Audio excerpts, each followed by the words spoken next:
여러분, 혹시 주변에서 췌장암 진단을 받으신 분 이야기를 들어보신 적 있으신가요?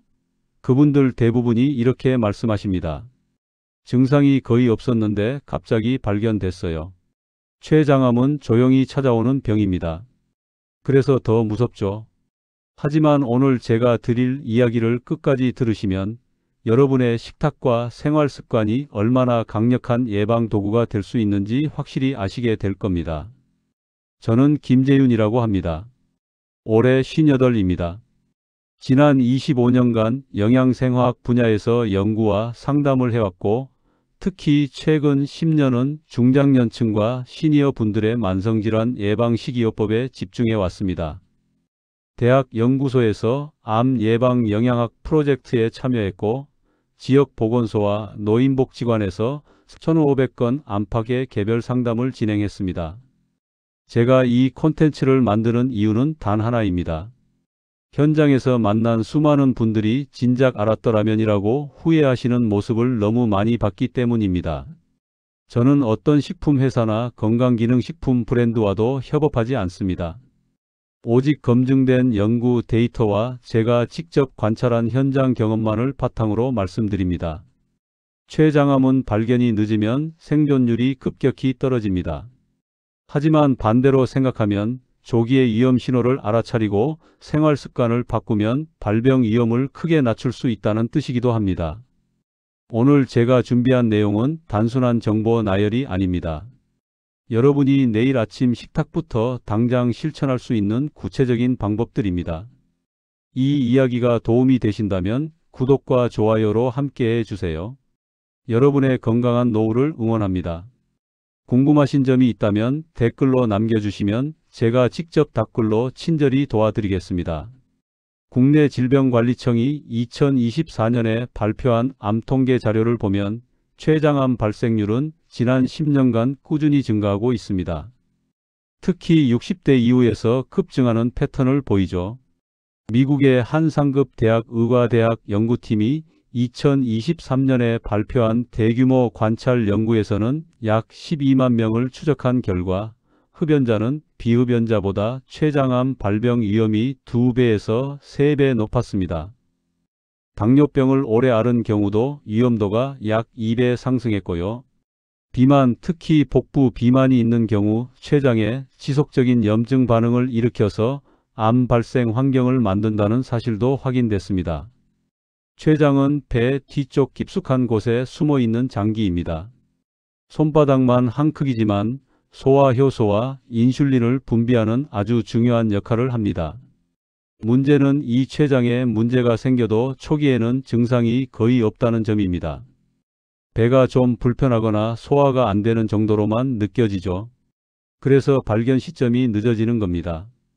마치 집 안 깊숙한 곳에 숨어 있는 누수처럼 문제가 커질 때까지 눈치채기 어렵습니다. 혹시 여러분 최근 몇 년 사이에 체중이 갑자기 늘거나 배가 자주 더부룩하거나 당뇨 진단을 새로 받으신 적 있으신가요? 이런 변화들이 그냥 나이 탓이라고만 생각하고 계시진 않으신가요? 오늘부터 실천할 수 있는 첫 번째 단계는 간단합니다. 여러분의 현재 생활 습관을 점검하는 겁니다. 노트 한 장을 준비하세요. 세로로 선을 그어서 왼쪽에는 위험 요인, 오른쪽에는 나의 상태를 적습니다. 흡연 여부, 음주 빈도, 체중 변화, 당뇨 유무, 가족력 이렇게 5가지만 체크해 보세요. 하나라도 해당되면 빨간 동그라미를 치시고 이번 주 안에 보건소나 건강검진센터에 문의해서 혈당 검사와 복부 초음파 검사를 예약하세요. 두 번째는 식사 기록입니다. 일주일 동안 아침, 점심, 저녁에 무엇을 드셨는지 간단히 적어보세요. 기름진 음식, 가공육, 단 음료가 얼마나 자주 등장하는지 확인하는 겁니다. 이 기록을 보면 여러분의 식습관 패턴이 한눈에 보입니다. 패턴을 알아야 바꿀 수 있습니다. 많은 분들이 나는 술 안 마시고 담배 안 피우니까 괜찮아라고 생각하십니다. 하지만 비흡연자, 비음주자라도 당뇨와 비만이 있으면 위험도가 올라갑니다. 특히 최근 몇 년 사이 체중이 10kg 이상 증가했거나 허리둘레가 남성 90cm, 여성 85cm를 넘으면 반드시 전문가 상담이 필요합니다. 또 가족 중에 췌장암 환자가 있었다면 더 일찍, 더 자주 검진을 받으셔야 합니다. 혈연 가족 중 2명 이상이 췌장암을 앓았다면 유전적 요인을 의심해 볼 필요가 있으니 유전 상담도 고려해 보세요. 브릿지 문장. 지금까지 췌장암 위험을 높이는 생활 습관을 점검했습니다. 이제 본격적으로 예방의 핵심인 식습관 개선으로 넘어가겠습니다. 어떤 음식을 어떻게 먹느냐가 췌장 건강을 좌우합니다.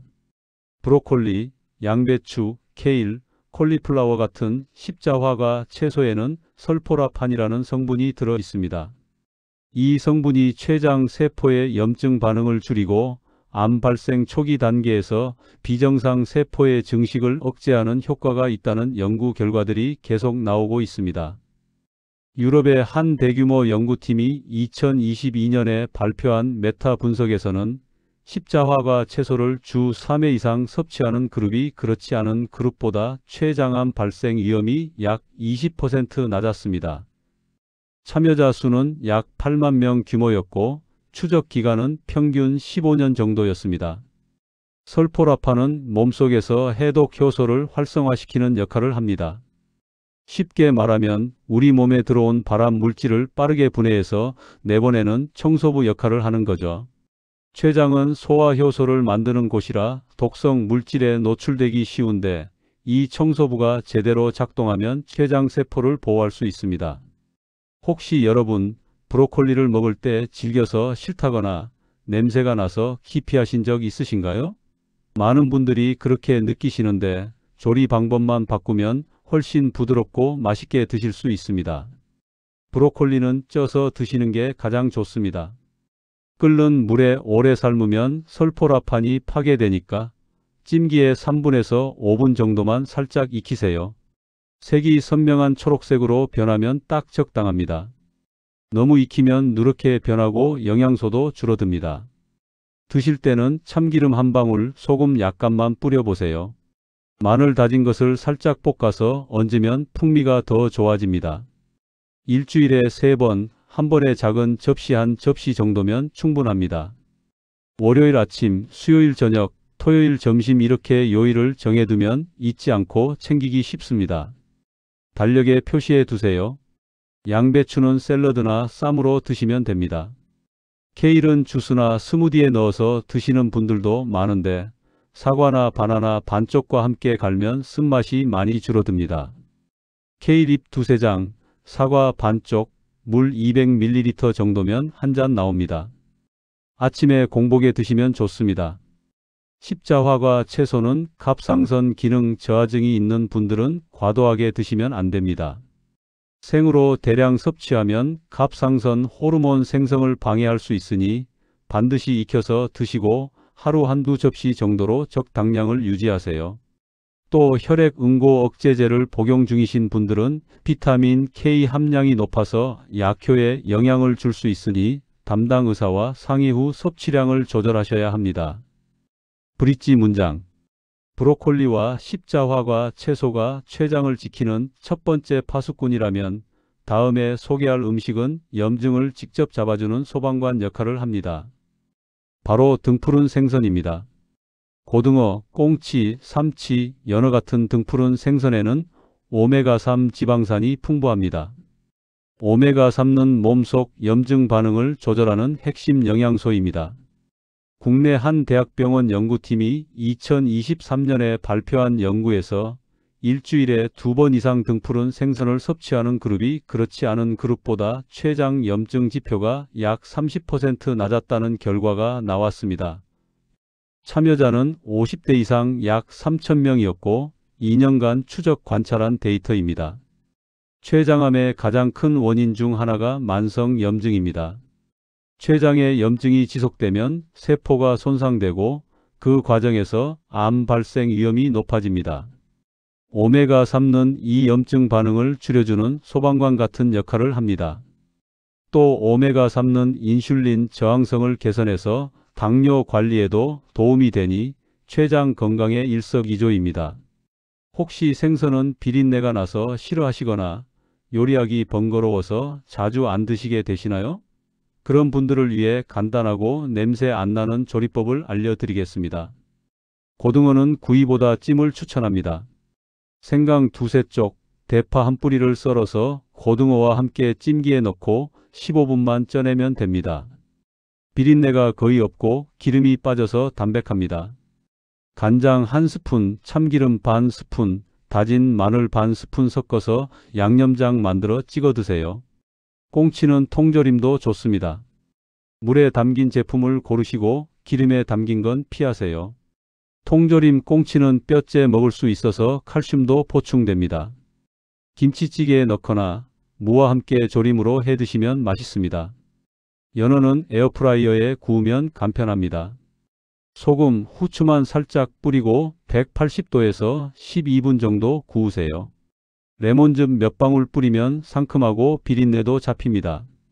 일주일에 두세 번, 한 번에 손바닥 크기 한 토막 정도가 적당합니다.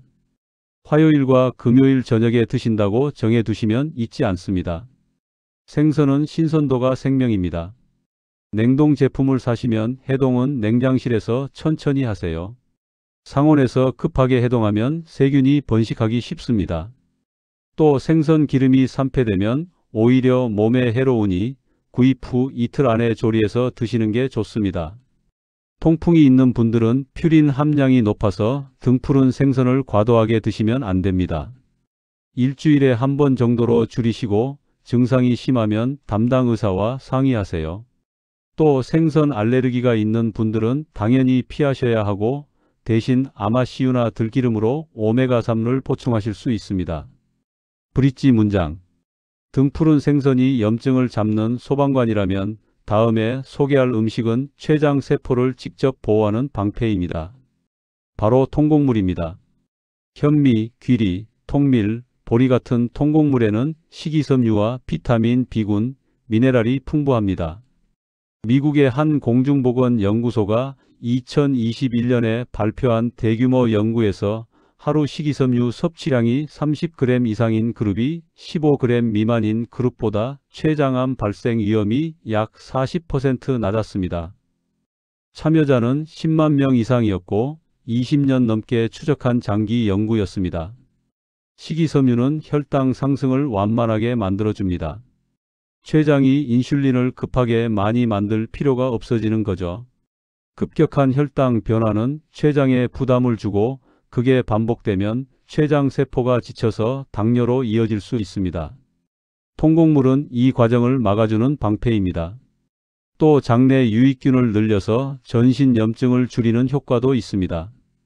혹시 흰쌀밥이 익숙해서 현미나 잡곡밥은 퍽퍽하고 맛없다고 느끼시나요? 그런데 조리법만 조금 바꾸면 훨씬 부드럽고 고소하게 드실 수 있습니다.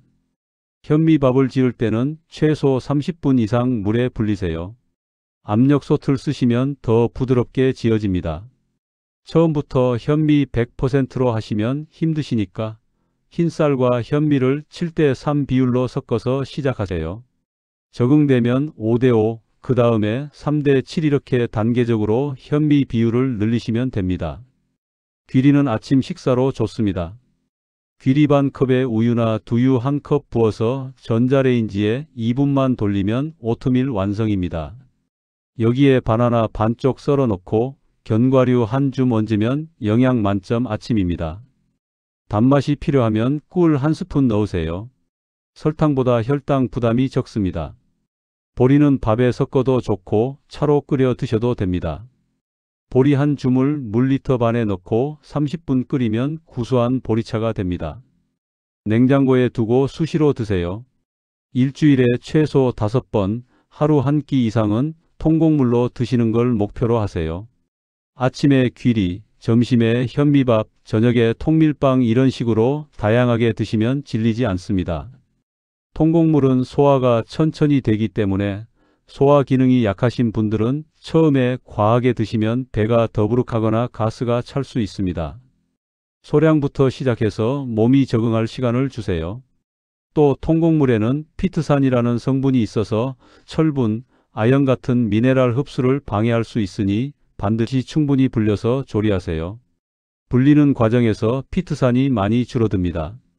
신장 질환이 있는 분들은 통곡물에 인과 칼륨이 많아서 섭취량을 제한해야 할 수 있습니다. 담당 의사와 상의 후 하루 섭취량을 조절하세요. 브릿지 문장. 지금까지 췌장을 지키는 3가지 음식을 소개했습니다. 브로콜리, 등푸른 생선, 통곡물.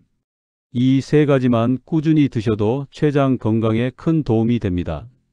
이제 마지막 챕터에서는 이 음식들을 일상에 어떻게 녹여낼지 실전 계획을 세워보겠습니다. 건강한 식습관은 단발성 이벤트가 아니라 루틴입니다. 국내 한보건연구소가 2024년에 발표한 조사에서 건강식단을 6개월 이상 유지한 사람들의 20%가 처음 한 달 안에 포기했다고 합니다. 왜 포기했을까요? 계획이 너무 복잡하거나 비현실적이거나 재미가 없었기 때문입니다. 그래서 단순하고 실천 가능하고 조금씩 변화를 느낄 수 있는 계획이 필요합니다. 저는 상담할 때 항상 333 원칙을 말씀드립니다. 3가지 음식 일주일에 3번씩 3개월 지속. 이것만 지켜도 몸이 달라집니다. 처음부터 완벽하게 하려고 하지 마세요. 작은 성공을 쌓아가는 게 중요합니다. 혹시 여러분 건강식단 시작한다고 마음먹고 이틀 만에 포기한 경험 있으시죠? 오늘은 바쁘니까 내일부터 이렇게 미루다가 결국 흐지부지 되신 적 있으시죠? 일주일 식단표를 만들어 보겠습니다. 종이 한 장에 월요일부터 일요일까지 칸을 나눠서 그리세요. 각 칸에 3가지 음식 중 하나씩 배정합니다. 월요일 저녁 브로콜리 찜, 화요일 저녁 고등어 구이, 수요일 아침 귀리 오트밀, 목요일 점심 현미밥, 금요일 저녁 연어구이, 토요일 점심 양배추 샐러드, 일요일 저녁 보리밥. 이렇게 일주일에 7끼만 정하세요. 나머지 식사는 평소처럼 드셔도 됩니다. 단 이 7끼는 반드시 지킵니다. 달력에 스티커 붙이듯이 표시해 두시고 실천한 날은 빨간 동그라미 치세요. 한 달 후에 달력을 보면 뿌듯함이 느껴집니다. 장보기는 일요일에 한 번만 하세요. 브로콜리 2송이, 고등어 2마리, 귀리 1봉지, 현미 2kg, 연어 2토막, 양배추 1통, 보리 500g. 이것만 사면 일주일 버팁니다. 냉장고에 칸을 정해서 보관하시고 유통기한 체크하세요. 조리는 주말에 미리 준비하시면 더 편합니다. 일요일 오후에 브로콜리 쪄서 밀폐용기에 담아두고 양배추채 썰어서 보관하고 현미 불려서 냉장 보관하세요. 바쁜 평일에는 꺼내서 데우기만 하면 됩니다. 처음 한 달은 완벽을 목표로 하지 마세요. 일주일에 5번째 시도율 계속만 성공해도 충분합니다. 계획을 못 지킨 날이 있어도 자책하지 마시고 다음 날 다시 시작하면 됩니다. 중요한 건 포기하지 않는 겁니다. 또 가족과 함께 사시면 가족의 협조가 필요합니다. 식단표를 냉장고에 붙여두고 가족들에게도 설명해 주세요. 나 건강 챙기려고 이렇게 먹는다고 솔직하게 말씀하시면 대부분 이해하고 도와줍니다. 혼자 하면 힘들지만 함께 하면 쉽습니다. 브릿지 문장. 일주일 루틴을 만드는 방법까지 알아봤습니다. 이제 마지막으로 제가 현장에서 만난 한 분의 이야기를 들려드리겠습니다. 이분의 경험이 여러분께 실질적인 동기가 되길 바랍니다. 작년 가을에 제 상담실을 찾아오신 최영수님 이야기입니다. 당시 66이셨고 당뇨 진단을 받은 지 5년째였습니다. 체중은 82kg, 키는 170cm였으니 과체중 상태였죠. 혈당 조절이 잘 안 돼서 약을 2가지나 드시고 계셨는데 최근 복부 초음파에서 췌장에 경미한 염증 소견이 나왔다고 하셨습니다. 의사 선생님이 지금부터 식습관 관리 안 하면 나중에 큰 문제 올 수 있다고 경고했다고 하더군요. 영수님은 평생 고기 위주 식사를 하셨습니다. 아침은 거르고 점심은 회사 근처 고깃집, 저녁은 집에서 삼겹살이나 치킨, 채소는 거의 안 드셨고 흰쌀밥만 고집하셨습니다. 운동은 일주일에 한 번 산책 정도. 술은 안 드셨지만 담배를 30년 넘게 피우시다가 10년 전에 끊으셨다고 했습니다. 처음 상담 때 영수님은 솔직히 회의적이셨습니다. 지금까지 이렇게 먹어왔는데 갑자기 바꾸면 스트레스만 받을 것 같다고 하시더라고요. 그래서 저는 무리한 계획을 제안하지 않았습니다. 딱 3가지만 바꿔보자고 했습니다. 일주일에 브로콜리 2번, 고등어 2번, 현미밥 3번. 이것만 하자고요. 첫 2주는 힘들어 하셨습니다. 브로콜리 냄새가 싫다고, 고등어는 비리다고, 현미밥은 퍽퍽하다고 투덜대셨죠. 하지만 제가 알려드린 조리법대로 해보시니까 조금씩 적응이 되셨습니다. 특히 브로콜리찜에 참기름 뿌려서 드시니까 이거 의외로 괜찮네 하시더라고요. 한 달 후 다시 뵀을 때 영수님 표정이 밝아져 있었습니다. 체중이 2kg 빠졌고 공복 혈당이 130에서 115로 떨어졌다고 하셨습니다. 선생님, 근데 배가 예전보다 편해요. 더부룩한 게 많이 줄었어요 라고 말씀하시는데 저도 정말 기뻤습니다. 영수님은 3개월 동안 꾸준히 하셨고 6개월 후에는 혈당약을 1가지 줄일 수 있었습니다. 체중은 75kg까지 떨어졌고 췌장 염증 소견도 많이 개선됐다는 소식을 들었습니다. 지금은 1년이 넘었는데 영수님은 이제 건강식단이 습관이 되셨다고 합니다. 가끔 고깃집도 가시지만 채소 반찬을 꼭 챙겨 드시고 집에서는 잡곡밥을 고집하신다고 하더군요. 영수님이 성공한 이유는 단순합니다. 완벽하게 하려고 하지 않으셨어요. 작은 변화를 꾸준히 이어갔고 몸의 반응을 느끼면서 동기를 유지하셨습니다. 포기하고 싶을 때도 있었지만 달력에 붙인 빨간 동그라미를 보면서 여기까지 왔는데 멈출 수 없지 하고 다시 시작하셨다고 합니다. 오늘 제가 드린 이야기를 3가지로 정리하겠습니다. 첫째, 췌장암 예방의 핵심은 식습관입니다. 브로콜리 같은 십자화과 채소, 등푸른 생선, 통곡물. 이 3가지 음식은 과학적으로 검증된 췌장 보호식품입니다. 설포라판은 해독 효소를 활성화하고 오메가3는 염증을 줄이며 식이섬유는 혈당을 안정시킵니다. 이 3가지가 함께 작동하면 췌장 건강을 지키는 강력한 방패가 됩니다. 둘째, 작은 변화가 큰 결과를 만듭니다. 일주일에 3번씩 3개월만 꾸준히 하세요. 완벽하지 않아도 괜찮습니다. 중요한 건 멈추지 않는 겁니다. 영수님처럼 달력에 표시하고 작은 성공을 축하하세요. 몸은 반드시 반응합니다. 체중이 줄고 혈당이 안정되고 소화가 편해지는 걸 느끼면 그게 다음 동기가 됩니다. 셋째, 여러분은 혼자가 아닙니다. 제가 25년간 현장에서 만난 수많은 분들이 변화했습니다. 나이가 많아도 오랜 습관을 가졌어도 변화는 가능합니다. 중요한 건 시작하는 용기입니다. 그 용기를 내신 여러분을 진심으로 응원합니다. 제 철학은 간단합니다. 검증된 정보만 전달하고 실천 가능한 방법만 제안하고 무리 없이 지속할 수 있는 계획을 함께 만드는 것. 빠른 효과를 약속하지 않습니다. 대신 느리지만 확실한 변화를 경험하게 해드립니다. 습관이 쌓이면 건강이 됩니다. 건강이 쌓이면 삶이 바뀝니다. 내일 저녁부터 작은 습관 하나만 바꿔보세요. 그 변화가 여러분의 노후 건강을 완전히 달라지게 할 수 있습니다. 오늘 체크리스트를 드리겠습니다. 노트에 적어두세요. 1. 이번 주 안에 혈당 검사 예약하기. 2. 일요일에 브로콜리, 고등어, 현미 장보기. 3. 일주일 식단표 만들어서 냉장고에 붙이기. 4. 첫 번째 식사 실천하고 달력에 빨간 동그라미 그리기. 여러분이 실천하시면서 궁금한 점, 어려운 점이 있으면 댓글로 남겨주세요. 제가 하나하나 읽고 답글로 도와드리겠습니다. 여러분의 건강한 변화를 응원합니다. 감사합니다.